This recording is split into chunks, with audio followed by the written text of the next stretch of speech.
আজ আমরা এমন একজন নবীকে নিয়ে কথা বলবো যার জীবন, যার শিক্ষা কোটি কোটি মানুষকে আজও প্রভাবিত করে চলেছে, যাকে কোরআন বলছে আল্লাহর রূহ, হুম। যার নামে বিশ্বের অন্যতম বড় ধর্ম প্রতিষ্ঠিত, আর যার ছিল অনন্য সব অলৌকিক ক্ষমতা। ঠিক। আমাদের হাতে যে সূত্রটি আছে সেই অনুযায়ী তিনি হজরত ঈসা আলাইহিসসালাম। আজকের আলোচনাটা তাকেই কেন্দ্র করে। হ্যাঁ, বিশেষ করে একটি নির্দিষ্ট উৎসের ভিত্তিতে আমরা কথা বলবো। এই সূত্রটা হজরত ঈসার জীবন, তার মূল শিক্ষা, তার অন্তর্ধানের ঘটনা এবং তারপর তার অনুসারীদের মধ্যে যে মতভেদ তৈরি হলো, ধর্মগ্রন্থের পরিবর্তন, এই সব নিয়ে বিস্তারিত আলোচনা করে। আচ্ছা, তাহলে এই পর্যালোচনার লক্ষ্যটা কি দাঁড়াচ্ছে? আমরা এই সূত্র ধরে কি বোঝার চেষ্টা করব? আমরা বোঝার চেষ্টা করব এই সূত্র অনুযায়ী কিভাবে হজরত ঈসা আলাইহিস সালাম, যিনি আসলে এক আল্লাহর উপাসনার দিকেই ডাকতে এসেছিলেন, তাওহীদের দিকে। হ্যাঁ, তাওহীদের দিকে, তাকে ঘিরেই কিভাবে পরে এত ভিন্ন ভিন্ন বিশ্বাস তৈরি হলো। সূত্রটা তার শিক্ষা বা ধরুন বাইবেল, এগুলোর পরিবর্তন নিয়ে কি বলছে। দারুণ। চলুন তাহলে শুরু করা যাক। একেবারে প্রেক্ষাপট, বনি ইসরায়েল সম্প্রদায়, তাদের অবস্থা তখন ঠিক কেমন ছিল? দেখুন, সূত্র অনুযায়ী সেই সময়টা বনি ইসরায়েলের জন্য খুব একটা ভালো ছিল না। নৈতিকভাবে, ধর্মীয়ভাবে একটা অবক্ষয় চলছিল। অবক্ষয় কি রকম? ধর্মগুরুদের মধ্যেই দুর্নীতি ঢুকে গিয়েছিল। তারা নিজেদের সুবিধার জন্য ধর্মগ্রন্থের ব্যাখ্যা পাল্টে ফেলত। বলেন কি, জাগতিক লাভের জন্য? হ্যাঁ, জাগতিক লাভ, নিজেদের প্রভাব প্রতিপত্তি বজায় রাখা, এসব আর কি। ধর্মটা অনেকটা ব্যবসার মতো হয়ে গিয়েছিল। সূত্রটা এমনই ইঙ্গিত দেয়। তার ধর্মীয় নেতৃত্বই পথ দেখাচ্ছিল না ঠিক মতো। আর রাজনৈতিকভাবেও তো তারা পরাধীন ছিল, তাই না? ফিলিস্তিন তখন কাদের অধীনে? হ্যাঁ, ফিলিস্তিন তখন রোমান সাম্রাজ্যের অংশ। ইহুদিদের উপর নানান জুলুম চলত, ভারী কর চাপানো হতো। খুব কঠিন সময় তাহলে। খুবই। আর এইরকম একটা পরিস্থিতিতেই তারা তাদের ধর্মগ্রন্থে বলা একজন ত্রাণকর্তার জন্য অপেক্ষা করছিল, একজন মসিহা। মসিহা, তাদের ধারণাটা কি ছিল? কেমন হবেন এই মসিহা? তাদের বেশিরভাগের ধারণা ছিল এই মসিহা হবেন খুব শক্তিশালী একজন, হয়তো রাজা বা বড় কোনো যোদ্ধা, যিনি এসে রোমানদের হটিয়ে দেবেন, তাদের মুক্তি দেবেন। কিন্তু যিনি এলেন, হজরত ঈসা আলাইসাল্লাম, তিনি তো ঠিক সেরকম ছিলেন না। তার জীবনযাপন, তার কথা। একদমই না। এখানেই তো একটা বড় পার্থক্য। আচ্ছা, তার জন্মের যে অলৌকিক ঘটনা, সেটার ব্যাপারে সূত্র কি বলছে সেটা একটু শুনি। হ্যাঁ, বলুন। উৎস বলছে হজরত জিব্রাইল আলাইহিসসালাম, আল্লাহর দূত, তিনি একজন মানুষের রূপে আসেন। কার কাছে? না, হজরত মারিয়াম আলাইহিসসালামের কাছে, যিনি ছিলেন অত্যন্ত পবিত্র একজন নারী, কুমারী। ঠিক। জিব্রাইল আলাইহিসসালাম তাকে আল্লাহর পক্ষ থেকে সুসংবাদ দেন যে তার একটি ছেলে সন্তান হবে, কোনো পুরুষের সংস্পর্শ ছাড়াই, আল্লাহর কুদরতে। একজন কুমারী মেয়ের জন্য এটা তো বিশাল বড় একটা খবর, ভয়েরও আবার বিস্ময়েরও। স্বাভাবিক, তিনি খুব অবাক হয়েছিলেন, কিছুটা হয়তো ভয়ও পেয়েছিলেন। লোকলজ্জা বা অপবাদের ভয়ে তিনি লোকালয় থেকে দূরে চলে যান, নির্জন এক জায়গায়। তারপর? সেখানে যখন তার প্রসব বেদনা ওঠে, তিনি একটা শুকনো খেজুর গাছের নিচে আশ্রয় নেন। খুব কঠিন অবস্থা। তখনই সূত্রমতে আল্লাহর সাহায্য আসে। গায়েবী সাহায্য? হ্যাঁ, তার পায়ের নিচ থেকে একটা ঝর্ণা বইতে শুরু করে, আর তাকে বলা হয় ওই শুকনো গাছটা নাড়া দিতে। যেই না নাড়া দিলেন, গাছ থেকে তাজা পাকা খেজুর পড়তে লাগল। সুবহানাল্লাহ! খাবার আর পানির ব্যবস্থা হয়ে গেল। হ্যাঁ, যা তাকে শক্তি জুগিয়েছিল। এরপরই হজরত ঈসা আলাইহিসসালামের জন্ম হয়। আর জন্মের পরই তো সেই আশ্চর্য ঘটনাটা ঘটে, যেটা তার মায়ের পবিত্রতার প্রমাণ দিয়েছিল। ঠিক। সূত্র বলছে হজরত মারিয়াম যখন বাচ্চাকে নিয়ে তার লোকেদের কাছে ফিরলেন, সবাই তো অবাক, প্রশ্ন করতে শুরু করল, কেউ কেউ খারাপ কথাও বলতে লাগলো হয়তো। সেটাই স্বাভাবিক। তখন আল্লাহর হুকুমে কোলের শিশু হজরত ঈসা কথা বলে উঠলেন। তিনি নিজের পরিচয় দিলেন, বললেন তিনি আল্লাহর নবী, আর তার মায়ের পবিত্রতার সাক্ষ্য দিলেন। ভাবা যায়, সবাই নিশ্চয়ই একেবারে চুপ হয়ে গিয়েছিল। হ্যাঁ, সবাই অবাক, বাকরুদ্ধ।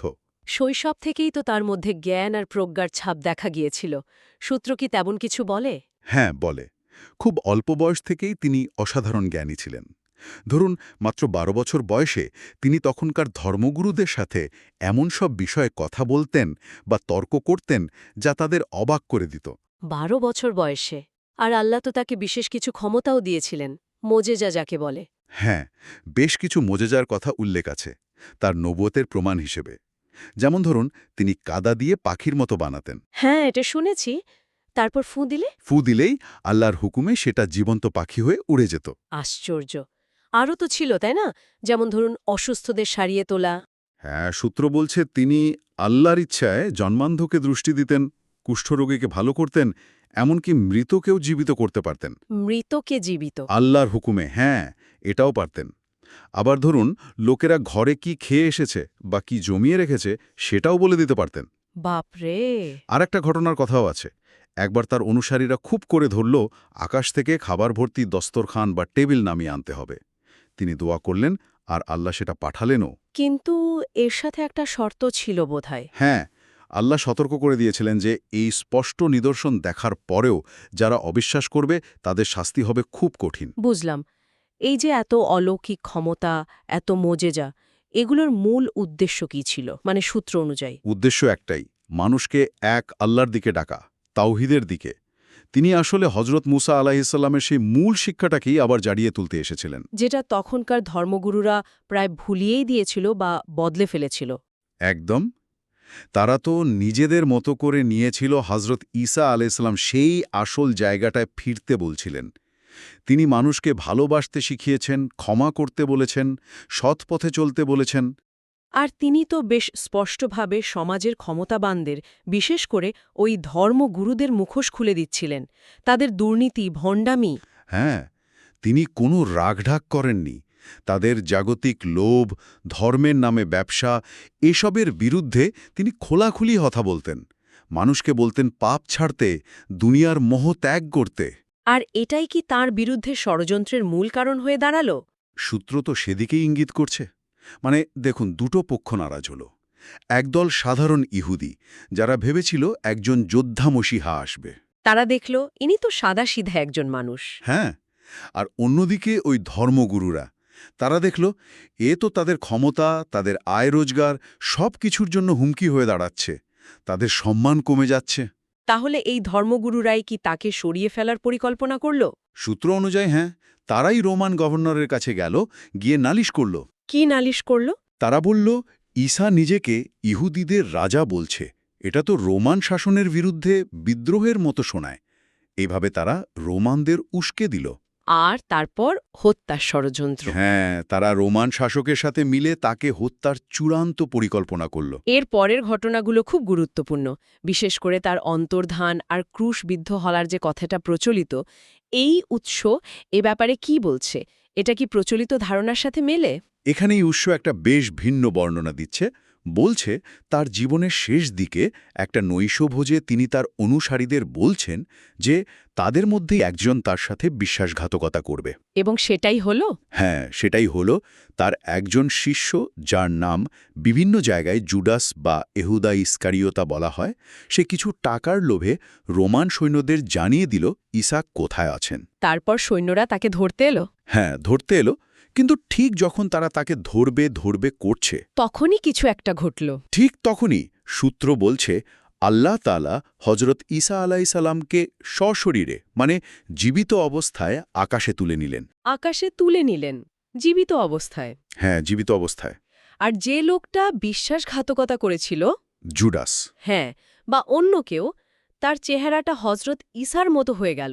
মানে যাকে ধরা হলো, যাকে পরে ক্রুশে চড়ানো হলো, তিনি হজরত ঈসা ছিলেন না। এই সূত্র অনুযায়ী না, তিনি ছিলেন অন্য কেউ। কে ছিলেন তা নিয়ে দুটো মত আছে এই সূত্রে।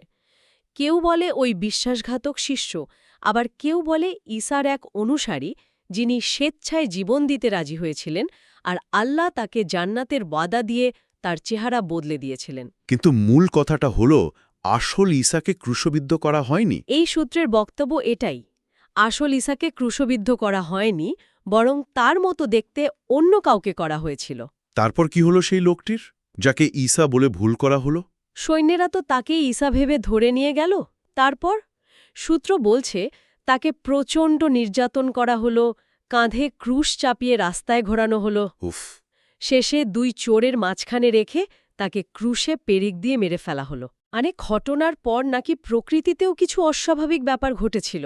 হ্যাঁ, বলা হয় আকাশ অন্ধকার হয়ে গিয়েছিল, খুব বড় ভূমিকম্প হয়েছিল। সূত্র মনে করে এগুলো ছিল আসন্ন ঐশ্বরিক গজবের একটা ইঙ্গিত। বুঝতেই পারছি। হজরত ঈসার এই যে রহস্যময় অন্তর্ধান, এরপর তো তার অনুসারীদের মধ্যে বিরাট একটা বিভ্রান্তি তৈরি হওয়ার কথা। কি হলো আসলে? সেটাই হলো, তার পরিণতি নিয়ে নানা রকম কথা চালু হয়ে গেল। কেউ বিশ্বাস করতে শুরু করল তাকে আকাশে তুলে নেওয়া হয়েছে, যেমনটা সূত্র বলছে। অন্যরা হয়তো ভাবল তিনি মারা গেছেন বা শহীদ হয়েছেন। আবার কেউ কেউ বিশ্বাস করতে লাগল তিনি আবার ফিরে আসবেন। মানে অবার কলা কলা।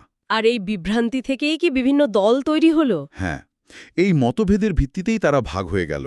সূত্র বলছে মোটামুটি 3টে প্রধান ধারা দেখা গেল। কি রকম?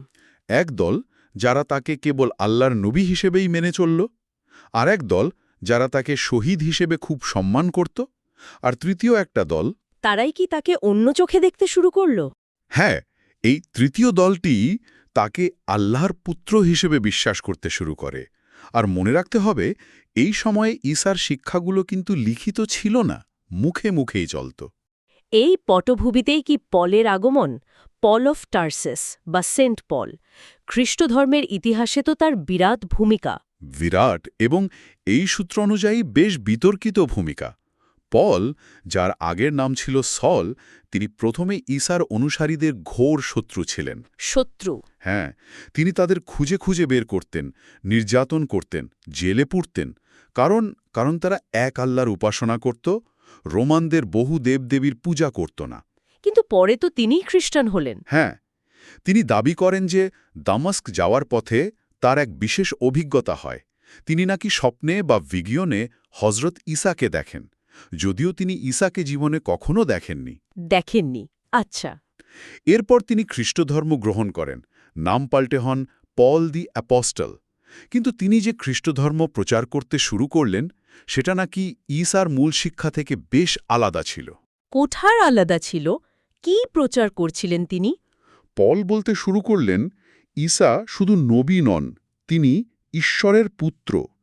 সূত্র মনে করে এই ধারণাটা তিনি হয়তো তখনকার গ্রিক বা রোমান পৌরাণিক গল্প থেকে নিয়েছিলেন, যেখানে দেবতাদের ছেলেপুলে থাকার কথা বলা হতো। ইন্টারেস্টিং। আর তিনি আরও প্রচার করলেন যে ঈসা ক্রুশে মারা গেছেন মানুষের পাপের বোঝা নিজের কাঁধে তুলে নেওয়ার জন্য।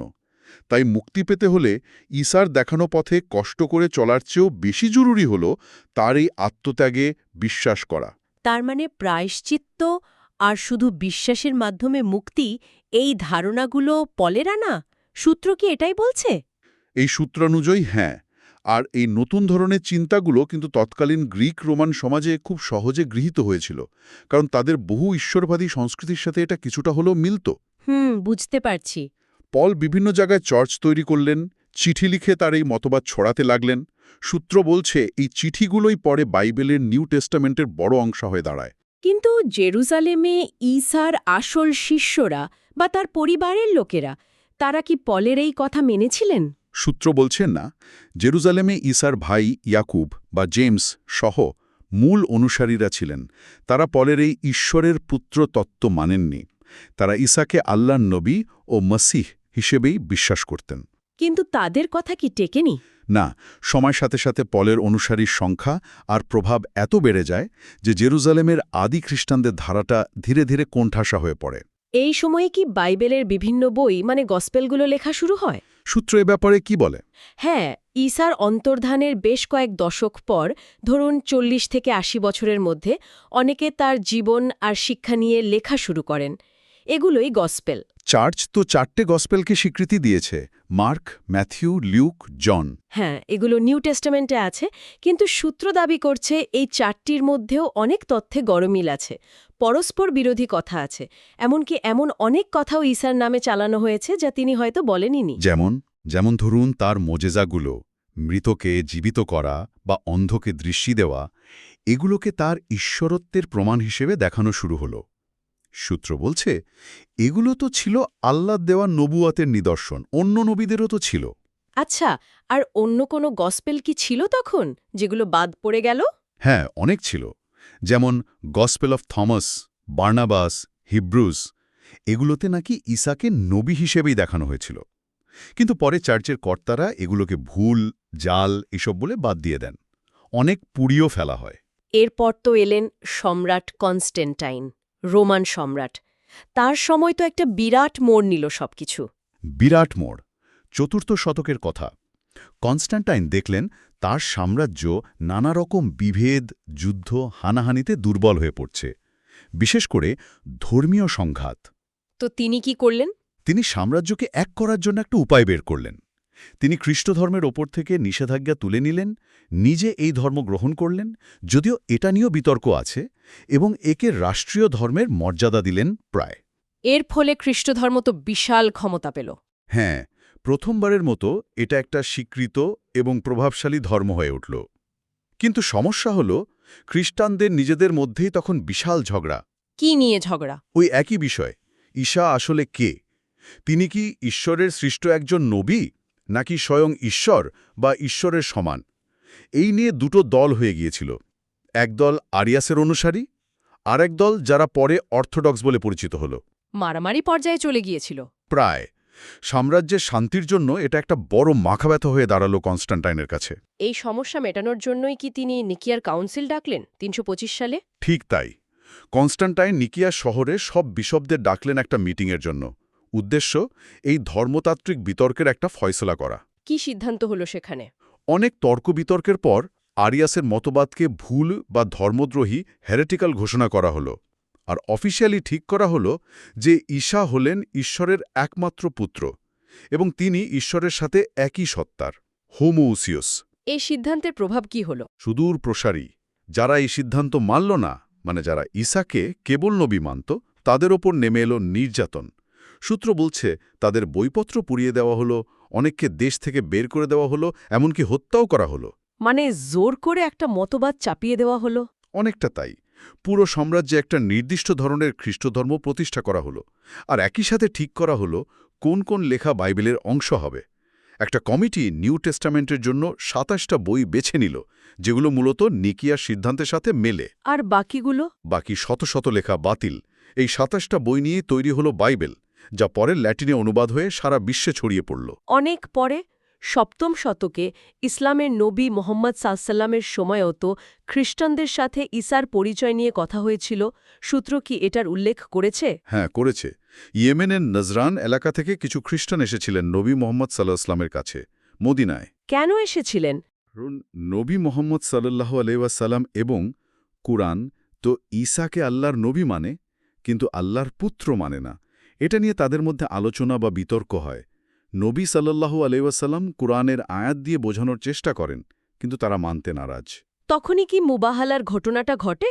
হ্যাঁ, যখন কথায় কাজ হলো না, তখন আল্লাহর আদেশে নবী সাল্লাল্লাহু আলাইহি ওয়াসাল্লাম একটা প্রস্তাব দিলেন।